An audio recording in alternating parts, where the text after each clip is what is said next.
የግብፅንና የኢትዮጵያን ጉዳይ በተደጋጋሚ እየዘገበ የሚገኘው ዘናሽናል አሁንም አንድ መረጃ ይዞ ወጥቷል። በዘገባው ግብፅ ኢትዮጵያን ማስጠንቀቋን ይገልጻል። በናይል ወንዝ ላይ ሌላ ግድብ አይሰራም፣ ሊሰራም ከታሰበ እኛ ልንስማማበትና ልናጸድቀው ይገባል ብላለች ግብፅ። ዝርዝሩን ይዘናል፣ አብራችሁን ቆዩ።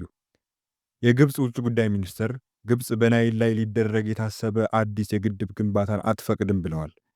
ይሄ ግንባታም ሊፈቀድ የሚችለው እኛና ሌሎች የተፋሰሱ ሀገራት ካጸደቅነው ብቻ ነው ብለዋል። የቀድሞ የኢትዮጵያ የውሃና ኤነርጂ ሚኒስትር ዶክተር ኢንጂነር ስለሺ በቀለ ከወራት በፊት በአንድ መድረክ ላይ ተገኝተው ባደረጉት ንግግር ኢትዮጵያውያን ሊፈሩ እንደማይገባና ሌሎች ወደ 4 ትላልቅ ግድቦች በአባይ ላይ መገንባት እንዳለባቸው ተናግረው ነበር። ከእሳቸው ንግግር በኋላ በተለያዩ መገናኛ ብዙሃን የታላቁ ህዳሴ ግድብ የታለመለትን ጥቅም እንዲያስገኝ ሌሎች ተያያዥ ግድቦችና ፕሮጀክቶች እንደሚቀሩ እየተዘገበ ቆይቷል። ከጅምሩም የታላቁ ህዳሴ ግድብ መገንባትን መሰረተ ድንጋይ ከተጣለበት ጊዜ ጀምሮ ስትቃወም የነበረው ግብፅ ከሰሞኑ ደግሞ የተጠናቀቀውን ግድብ በጋራ እናስተዳድረው ማለቷ ይታወሳል።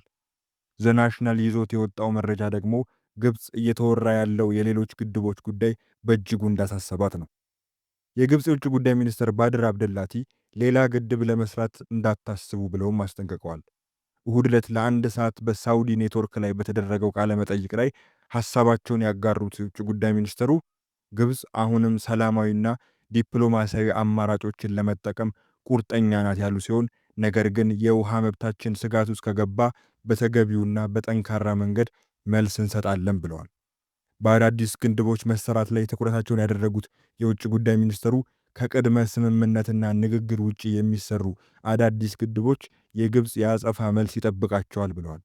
የአጸፋ መልሳችንም ሕግንና ዓለም አቀፍ መርሆች ላይ የተመሰረተ እንዲሁም የተመድን መመሪያ መሰረት ያደረገ ይሆናል ብለዋል። የአባይ ጣጣ ተመዞ የሚያልቅ አይደለም። የቀድሞ የኢትዮጵያ ጠቅላይ ሚኒስትር መለስ ዜናዊ የታላቁ ህዳሴ ግድብን መሰረት ድንጋይ ከጣሉበት ወቅት ጀምሮ ለተከታታይ ዓመታት የቆየው የግብፅና የኢትዮጵያ ውዝግብ ምንም እንኳን ግድቡ ቢጠናቀቅም አሁንም እንደቀጠለ ነው። በመሪዎቻቸው በኩል በተደጋጋሚ የሚወጡት መግለጫዎችም ይህን የሚያሳዩ ናቸው። ጠቅላላ ኢኮኖሚዋ የአባይ ወንዝ ላይ የተመሰረተው ግብፅ ኢትዮጵያ የውሃ መጠኔን ልትቀንስብኝ እየሰራች ነው በማለት በተደጋጋሚ ትከሳለች። የኢትዮጵያ መንግስትም በበኩሉ ይህንን ክስ ያስተባብላል።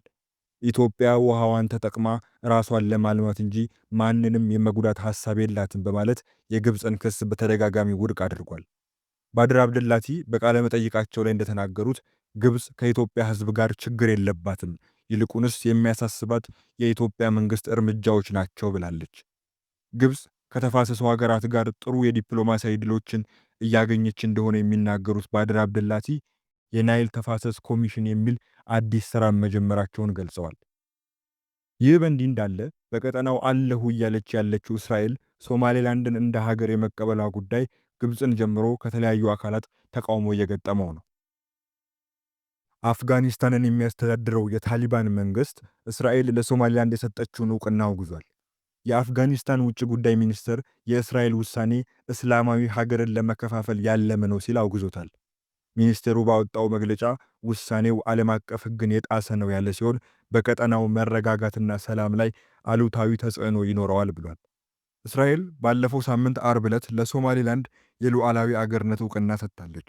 የእስራኤል እውቅናን ተከትሎ ሶማሊያ፣ ግብፅ፣ ቱርክ፣ ጅቡቲና የአፍሪካ ህብረት ውሳኔውን ተቃውመዋል። የእስራኤል ጠቅላይ ሚኒስትር ቤንያሚን ኔታንያሁ ከሶማሌላንድ ጋር ያላቸውን ትብብር በግብርና በጤናና በቴክኖሎጂ ዘርፎች እንደሚያሰፉም ተናግረዋል። የሶማሌላንዱ ፕሬዝዳንት አብዱርሃማን መሐመድ አብዱላሂ የእስራኤልን እውቅናውን ታሪካዊ በማለት ውሳኔው በሁለቱ አገራት መካከል የስትራቴጂካዊ አጋርነት ጅማሮ ይሆናል ብለዋል። ይህ በእንዲህ እንዳለ የየመኑ ሁቲ እስራኤል ወደ ሶማሌላንድ የምትገባ ከሆነ ኢላማ እንደሚያደርጋት አስጠንቅቋል።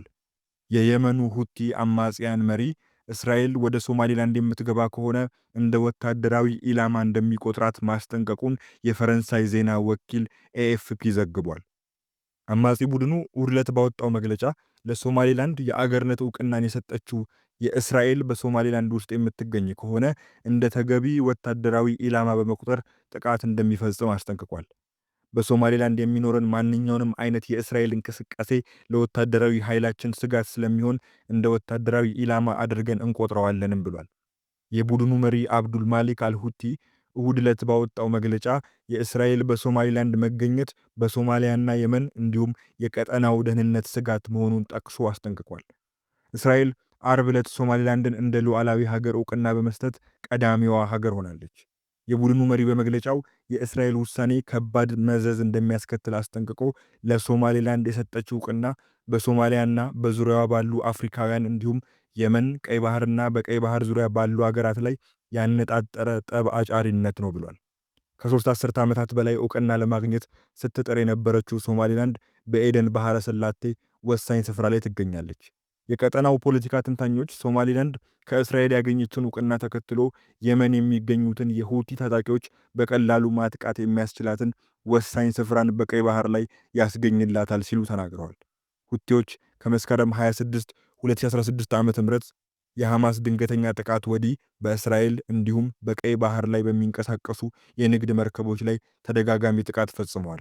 እስራኤል በበኩሏ በሁቲ አማጽያን ወታደራዊ ይዞታዎችና ከፍተኛ መሪዎች ላይ ድብደባዎችን በመፈጸም ወታደራዊ አመራሮችን ገድላለች።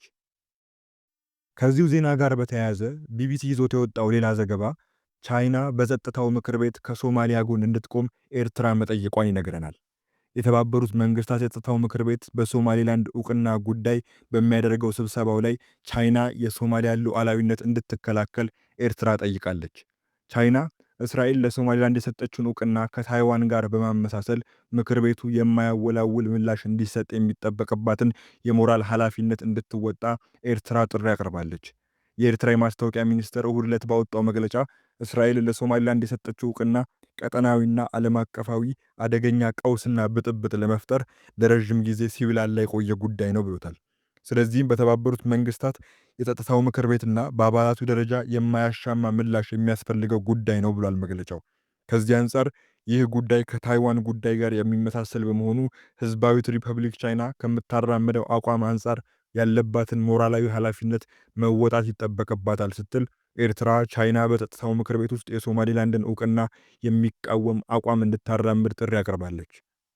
ቻይና እስራኤል የሰጠችውን እውቅና ከተቃወሙ ሀገራት መካከል ስትሆን ኤርትራም የእስራኤልን እርምጃ ተቃውማለች። ኤርትራ ከ2 ዓመት በፊት ኢትዮጵያና ሶማሊላንድ የደረሱት ስምምነት ተቃውማ ይፋዊ ድጋፏን ለሶማሊያ መስጠቷ ይታወሳል። ባለፉት 3 ቀናት ዋነኛ መነጋገሪያ ሆኖ የቆየው እስራኤል ለሶማሊላንድ የሰጠችው የአገርነት እውቅናን በተመለከተ ሰኞ ታህሳስ 20 በተባበሩት መንግስታት የጸጥታው ምክር ቤት ንግግር ይደረግበታል ተብሏል።